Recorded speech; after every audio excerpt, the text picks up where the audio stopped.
Hello everyone, welcome to my channel Go and Grow. In today's video, we are going to explain unit number 3 of SPM Activity Planning and Risk Management. So basically SPM जो है ये BTech third year में है, computer science वालों के लिए एक subject है, ये बहुत ही इंपॉर्टेंट होता है. सो बेसिकली हम इस यूनिट में क्या पढ़ेंगे, सबसे पहले हम देखेंगे प्रोजेक्ट शेड्यूल होता क्या है, क्योंकि ये पूरा यूनिट एक प्रोजेक्ट शेड्यूल से ही रिलेटेड है. ठीक है.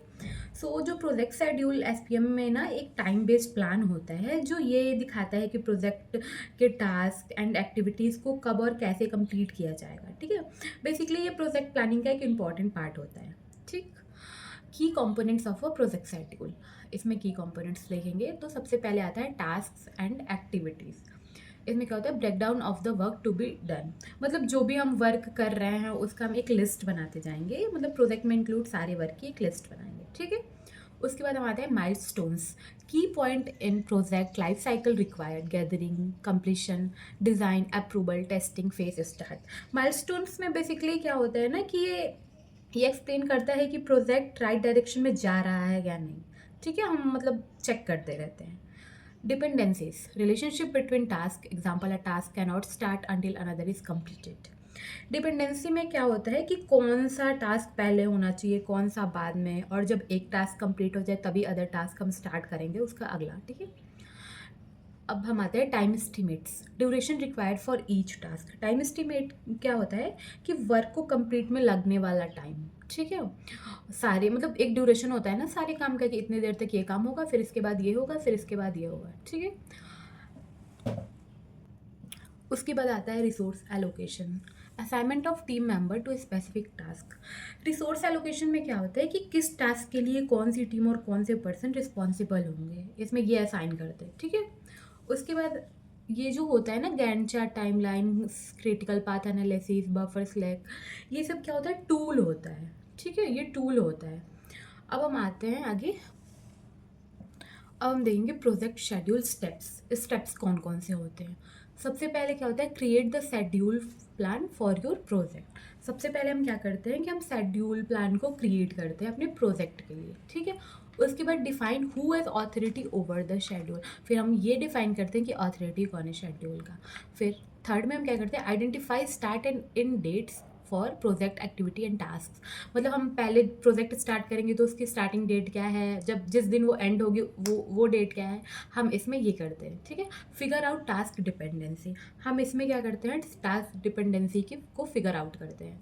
फिफ्थ में क्या करते हैं, sequence activities and task chronologically to create a project calendar. ठीक है. इसमें हम क्या करते हैं कि एक कैलेंडर बनाते हैं सीक्वेंसली, जो भी एक्टिविटीज़ हो रही है, किस दिन से किस दिन तक कौन सी एक्टिविटी होनी चाहिए, इस दिन से इस दिन हमें क्या करना है. And six one is estimate needed resources and resource availability, मतलब जो भी रिसोर्सेज अवेलेबल हैं, कितनी रिसोर्सेज की नीड है हमें, वो रिसोर्सेज कैसे कहाँ यूज़ होंगी, ये सारी चीज़ें. सेवन्थ में determine duration of activity and task. इसमें हम ड्यूरेशन को डिटरमाइन करते हैं कि कौन से एक्टिविटीज़ में कितना टाइम लगेगा, कौन से टास्क को कंप्लीट करने के लिए कितना टाइम लगेगा. बिल्ड प्रोजेक्ट शेड्यूल, हम यहाँ पे प्रोजेक्ट शेड्यूल को बनाते हैं कि कैसे क्या कहाँ से कैसे करना है. नाइन्थ में monitor and control the schedule through out the project life cycle. इसमें हम क्या करते हैं, इसमें हम क्या करते हैं कि जो भी हमारा प्रोजेक्ट है उसका हम अपडेट लेते हैं कि हमारा जो भी काम है, प्रोग्रेस है, उसको हम ट्रैक करते हैं कि वो मंथली, वीकली वो कहाँ से कहाँ तक कैसे पहुँचा है. ठीक है. इसका एक डायग्राम भी है जिसमें सबसे पहले आइडेंटिफाई एक्टिविटीज़ हो रहा है, फिर आइडेंटिफाई पॉसिबल डिपेंडेंसीज, फिर estimate resources, then assign people to conduct activities and then create activity network. ठीक है. इसके बाद आता है टॉपिक प्रोजेक्ट शेड्यूलिंग प्रोसेस. ये तो हो गया, इसका हो गया ना. अब हम आते हैं ऑब्जेक्टिव ऑफ एक्टिविटी प्लानिंग पे. ऑब्जेक्टिव हम इसका देखेंगे. सबसे पहले आता है फिजिबिलिटी असेसमेंट. ठीक है. feasibility assessment, is the project possible within required time scale and resource constant. Basically feasibility assessment क्या होता है कि एक प्रोसेस होता है जिसमें किसी आइडिया, प्रोजेक्ट या प्लान के सक्सेसफुल होने के चांसेस को हम एनालाइज करते हैं इसमें. और इसका मेन गोल होता है ना कि ये जो मतलब ये जो समझाया जा सके कि कोई प्रोजेक्ट जो है वो प्रैक्टिकली, फाइनेंशियली एंड टेक्निकली ना पॉसिबल है या नहीं है। जो भी हम प्रोजेक्ट पे वर्क कर रहे हैं, क्या वो पॉसिबल है या नहीं है, इसमें ये होता है। उसके बाद हम आते हैं रिसोर्स एलोकेशन पे। What are the most effective way of allocating resource to the project when would the resource be available.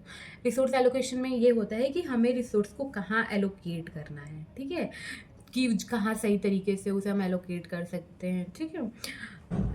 मतलब जो भी present human and material resources है उनको राइट वे से असाइन करना ही होता है रिसोर्स एलोकेशन।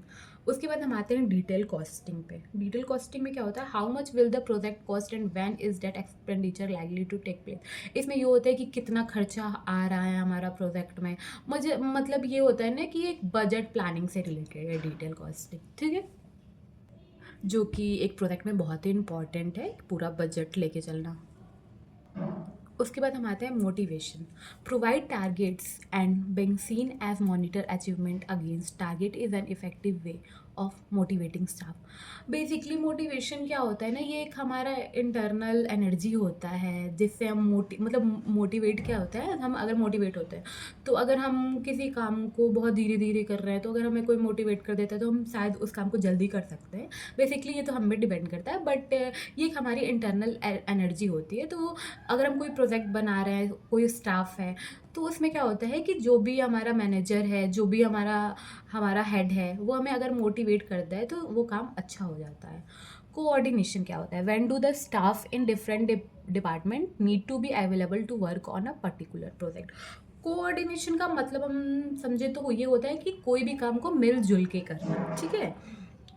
इसका मतलब ये होता है मिलजुल कर करना, ठीक है। मतलब जैसे अलग अलग लोग हैं या फिर डिपार्टमेंट या फिर एक्टिविटी के बीच ऑनेस्टी से, समझदारी से एंड बैलेंस को मेंटेन करके कोई भी गोल को अचीव करना ही हमारा कोऑर्डिनेशन होता है। यहाँ पे एक फिगर है, फिजिबिलिटी असेसमेंट जा रहा है, फिर रिसोर्स एलोकेशन, फिर डिटेल कॉस्टिंग, मोटिवेशन, वो सेम पॉइंट्स है। एग्जाम में क्या होता है ना कि अगर हम फिगर से एक्सप्लेन करें तो एग्जामिनर अच्छा नंबर देता है, ऐसा होता है शायद। तो आप ये कर सकते हैं। सो थैंक यू, मिलते हैं नेक्स्ट वीडियो में।